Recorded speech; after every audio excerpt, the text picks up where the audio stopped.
Munich Security Conference, Vice President Vance condemned free speech violations in the UK, particularly. Could you respond? What is your message? I have an idea. We have the man right here. Come on. Let's go, JD. We're putting you on stage. Great. Yeah, look, I said what I said, which is that we do have, of course, a special relationship with our friends in the UK and also with some of our European allies, but we also know that there have been infringements on free speech that actually affect not just the British. Of course, what the British do in their own country is up to them, but also affect American technology companies and by extension American citizens. So that is something that we'll talk about today at lunch. We've had free speech for a very, very long time in the United Kingdom, and it will last for a very, very long time. Well, no, I mean, certainly we wouldn't want to reach across US citizens, and we don't, and that's absolutely right. But in relation to free speech in the UK, I'm very proud of our history there. Just when we thought Keir Starmer had mastered the art of saying absolutely nothing with maximum confidence, Elon Musk and JD Vance came flying in like a Tesla on fire, with a wrecking ball made of free speech chaos. Elon's tweeting like it's a courtroom transcript, JD's chiming in like the kid who just discovered Wi-Fi, and together they turned Starmer's carefully rehearsed sound bites into political confetti. What did they expose that left Sir Keir looking like he lost a debate with his own reflection? It's pure carnage. You're going to love it. Starmer, shoulder to shoulder with President Trump, bold as brass, declaring that we've had free speech for a very, very long time in the United Kingdom. Starmer's not just bending the truth, he's taking it for a full spin cycle. He's proudly boasting about our history of free speech while conveniently forgetting about the Orwellian nightmare we're living in right now. Keir Starmer, the man whose greatest talent appears to be the art of looking serious while saying absolutely nothing that sticks. If ever there were a politician designed to put free speech on ice, he's your guy. Imagine a man so committed to curbing free expression that even a mime would struggle to keep quiet in his presence. Now, enter Elon Musk and JD Vance, two folks with reputations for turbocharging conversations, mostly by saying what everyone else is too polite or too numb to utter. And what better target for their combined firepower than the UK's self-appointed champion of censorship, Starmer? The owner of X, Elon Musk, has been tweeting over the past few days about your response to this crisis, about what's been going on. He's claimed that civil war in the UK is inevitable. He is a powerful voice. A lot of people follow him on Twitter. Are you worried about his impact, or might he have a point about some of the things he's saying? My focus is on ensuring that our communities are safe. That is my sole focus. And I think it's very important for us all to support the police in what... He's proudly boasting about our history of free speech while conveniently forgetting about the Orwellian nightmare we're living in right now. The recently enacted Online Safety Act is a prime example of this assault on liberty. Under the guise of protecting users, this draconian legislation imposes a legal responsibility on social media platforms to identify and mitigate illegal content or harm. Let's start with the obvious. Keir Starmer on free speech is like a vegan at a barbecue, awkward, out of place, and desperately trying to convince everyone it's better for you while secretly wishing it would all just disappear. Starmer has this special knack for twisting the concept of free speech into some sort of bureaucratic labyrinth where only approved opinions get VIP access. Meanwhile, anyone daring to challenge the status quo gets treated like a spam email marked dangerous content. It's the political equivalent of a safe space on steroids, where freedom gets politely escorted out with a clipboard and a stern lecture. Is freedom of speech dead in this country? I'm not across the details of the particular case, but let me give you the principles that I would apply. Firstly, I'm strongly in favour of free speech. We've had free speech in this country for a very, very long time, and we protect it fiercely. I'm equally, though, against incitement to violence against other people. That has long been an offence in our country, and rightly so. And so I say, don't know the details of this case, but free speech, yes. Incitement to violence, no. Now, imagine Elon Musk, the guy who's basically the human embodiment of say what you want, then do what you want, stepping onto this British political stage. Musk doesn't do quiet whispers or carefully crafted political doublespeak. Nope. He just tweets a storm, buys entire companies on a whim, and somehow manages to send rockets into space while simultaneously stirring more public debate than a parliament session on cheese regulations. When Musk talks free speech, he means free, unfiltered, no apologies allowed speech. The kind that makes politicians clutch their pearls and run for the nearest safe space. They want Elon Musk gone, X turned off, and freedom of speech stamped out. Starmer himself has said he's going to look at social media laws in the wake of the riots and even revisit the Online Safety Act. And right on cue, of course, the Westminster elite are now circling. Guardian columnists got their knickers in a twist, saying Musk should be on trial in the UK for inciting the riots. And Keir Starmer's champagne socialist biographer, Tom Baldwin, called for regulation of social media platforms, even saying free speech was not absolute. Make no mistake, the minority racist idiots who caused the worst of these riots have opened the floodgates for a power grab of our civil liberties under this Labour government. And it's a crying shame that it's a US-based South African who's the only one with the balls to stick up for British citizens. And then there's JD Vance, the Ohio-born author and sharp-tongued political figure who knows a thing or two about speaking blunt truths. JD is the kind of guy who doesn't just knock on the door of the free speech debate, he kicks it down wearing boots with spikes. He's out there to remind everyone that free speech isn't about pleasing everybody, it's about allowing the chaos of honest conversation, even if it's messy, uncomfortable, or downright offensive, to a few delicate sensibilities. Selling.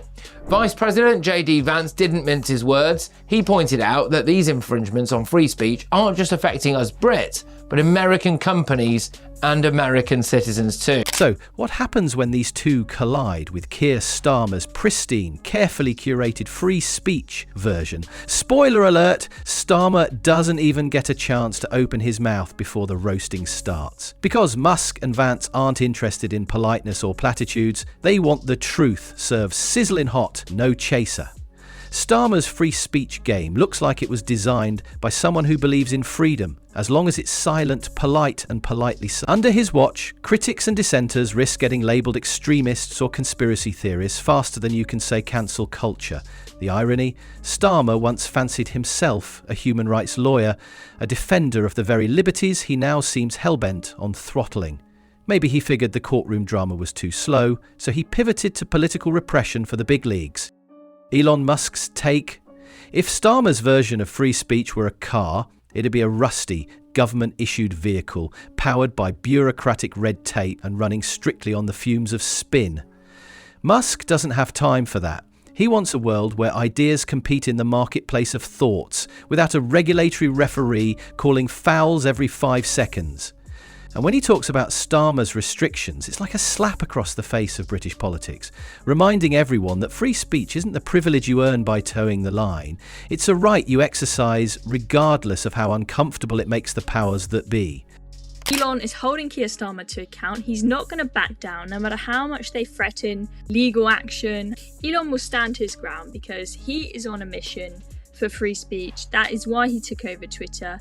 And I feel like we can sleep at night knowing that even if the UK government manages to get the likes of Meta to do what they say, Elon is going to stand up for us. He's going to do everything in his power to make sure that we still have a platform where we have a voice. JD Vance? He's probably sitting back, shaking his head with that trademark mix of bemusement and exasperation, because Vance knows that Starmer's approach isn't just ineffective, it's downright dangerous. Silencing voices, stamping out inconvenient opinions, and turning free speech into a weaponized checklist doesn't build a stronger society, it fractures it.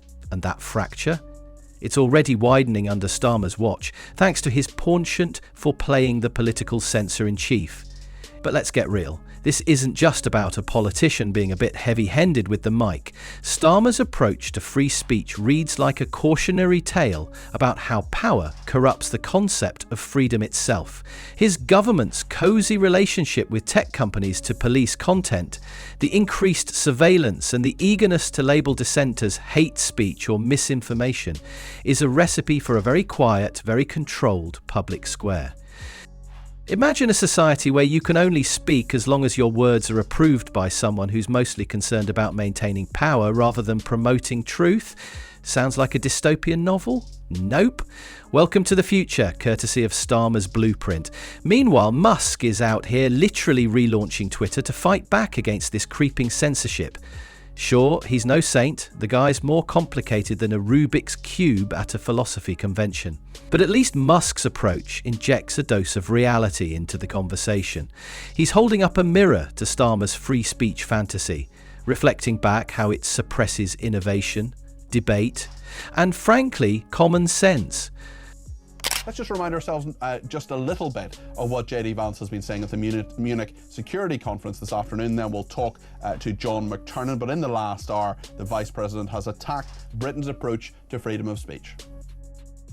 I look to our very dear friends, the United Kingdom, where the backslide away from conscience rights has placed the basic liberties of religious Britons in particular in the crosshairs.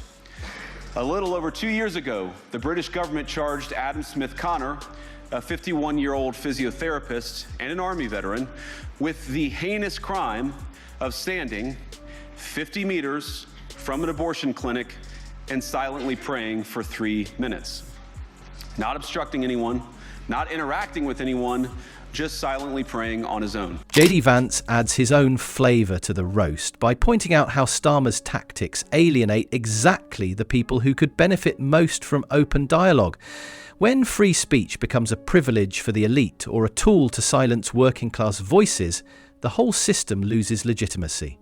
Vance knows this from his own experiences and writings. People don't want their speech policed by out-of-touch politicians. They want a platform where their stories, frustrations and ideas can live, breathe and clash. So, when Musk and Vance turn their sights on Starmer, it's like a spotlight illuminating the absurdity of the man's free speech policy. It's not about protecting anyone. It's about control. It's about power. It's about turning the UK into a country where saying the wrong thing gets you more than just an awkward conversation. It gets you on some digital blacklist faster than you can refresh your browser. And if Starmer thought he could dodge this criticism by hiding behind legal jargon or bureaucratic doublespeak, well, he clearly hasn't met these two. Musk's directness and Vance's piercing commentary shred any pretense of nuance or diplomacy. They're not interested in the political theatre of pretending free speech can be neatly boxed into acceptable and unacceptable categories. They want it all, the messy, the uncomfortable, the inconvenient truths included. Naturally, the government urged readers to report any fellow citizen suspected guilty of thought crime. In Britain and across Europe, free speech, I fear, is in retreat. What's truly hilarious here is that Starmer's attempt to control speech under the guise of protecting democracy actually undermines it. You can't defend democracy by throttling the very debates that make it thrive. It's like trying to win a race by walking backward, pointless and bound to end in a spectacular faceplant. Meanwhile, Elon Musk is out here playing a real-life game of political chess, putting Starmer's moves in check and checkmate without breaking a sweat. Musk's vision for free speech isn't just some libertarian daydream, it's a practical response to the very real dangers of censorship wielded as a political weapon. And JD Vance? He's the heavy hitter reminding us all that when speech is muzzled, the voices of the people become whispers in the dark. Easy to ignore, impossible to trust. Keir Starmer's version of free speech? It's a museum piece, frozen in a time when politicians could dictate narratives without pushback. Musk and Vance are the wrecking balls smashing through that glass case, exposing it for what it is: outdated, hypocritical, and downright dangerous. So next time Starmer lectures about free speech, just remember, while he's busy guarding the gates of an imaginary speech fortress, Elon Musk is out there blasting the walls down with rockets of reality, and JD Vance is leading the charge with a megaphone of truth. I wonder why Elon Musk has suddenly got a really strong interest in Keir Starmer and the Labour Party. Because let's be honest, Barry, all of those statements that Labour MPs made about Donald Trump, all of those bizarre statements they made about Elon Musk, guess what? These guys don't really like that. They don't like being abused. They don't like being insulted. So they're going to call you out when you fail, like when you fail with these white... Free speech isn't about comfort or control. It's about chaos, challenge, and yes, sometimes controversy. And if you can't handle that, you probably shouldn't be the one pretending to defend it. But of course, Keir Starmer will keep pretending, quietly rewriting the rulebook one silenced voice at a time, while Musk and Vance keep reminding the world what real free speech looks like. Loud, unfiltered, and absolutely unstoppable. Right behind the polished speeches and carefully staged photo ops, Keir Starmer has been quietly transforming public discourse into a sterile sandbox where only the most sanitized opinions are allowed to play. It's not leadership, it's micromanagement dressed up as virtue. He's managed to turn open debate into a committee meeting where every idea needs a permission slip and a security clearance. The man doesn't debate, he moderates feelings. If political discourse were a buffet, Starmer would be the guy taking away the spicy dishes because someone might get offended. And while he's busy duct taping public expression into submission, Elon Musk is basically flying a neon blimp over Westminster that reads, "Say what you mean," or "Why bother?" Whether you love him or loathe him, Musk doesn't do the safe shuffle. He says what he thinks, posts what he feels, and doesn't ask for a single gold star from the sensitivity brigade. He's not handing out filters, he's setting fire to them. That's what makes him so inconvenient to the political elites who built their careers on spin and plausible deniability. An almighty war of words has broken out between Elon Musk and the Prime Minister, Keir Starmer, after Musk claimed on Monday that the violent riots sweeping the UK meant that, quote, civil war is inevitable. So the Prime Minister slammed the comments, claiming there was no justification for it. But the billionaire owner of X, formerly Twitter, hasn't backed down, has he? After hundreds of Muslim men violently attacked a pub and an individual man in Birmingham last night, Musk today took to the social media platform to ask the Prime Minister, why aren't all communities protected in Britain? Meanwhile, JD Vance isn't wasting time playing referee in Starmer's passive-aggressive game of speech suppression either. He calls it like it is, with a tone that lands somewhere between unapologetic and "I dare you to cancel me." He understands that democracy doesn't thrive in silence, it suffocates. Starmer's strategy, on the other hand, seems to involve standing on a stage surrounded by cardboard cutouts of opposition, then pretending he's winning a debate. That's not politics. That's theatre. And it's been off-Broadway for years. What makes it worse is Starmer's knack for presenting this as moral high ground, as if restricting speech is somehow the courageous thing to do. He peddles control as compassion, censorship as progress. You don't protect the public by muzzling them, you just insult their intelligence and hope they don't notice. But people are noticing, and when they look for real conviction, they don't turn to the guy with a focus group in his pocket. They turn to the disruptors, the ones who refuse to read from a script. We've had free speech for a very, very long time in the United Kingdom, and it will last for a very, very long time. Well, no, I mean, certainly we wouldn't want to reach across US citizens, and we don't, and that's absolutely right. But in relation to free speech in the UK, I'm very proud of our history there. Every time Starmer tiptoes around a controversial topic, Musk and Vance are already halfway through blowing it wide open. Because they understand that protecting free speech isn't about agreeing with everything you hear. It's about defending the right to say it. Starmer's version of dialogue comes with a disclaimer, a legal review, and a built-in snooze button. By the time he's done delivering a thought, the moment's passed, the audience has left, and the only thing remaining is the faint scent of wasted opportunity. At the end of the day, leadership demands more than polished messaging and muted debate. It demands backbone, authenticity, and the courage to risk being wrong in public. Musk brings the backbone, Vance brings the fire, and Starmer, he brings a clipboard.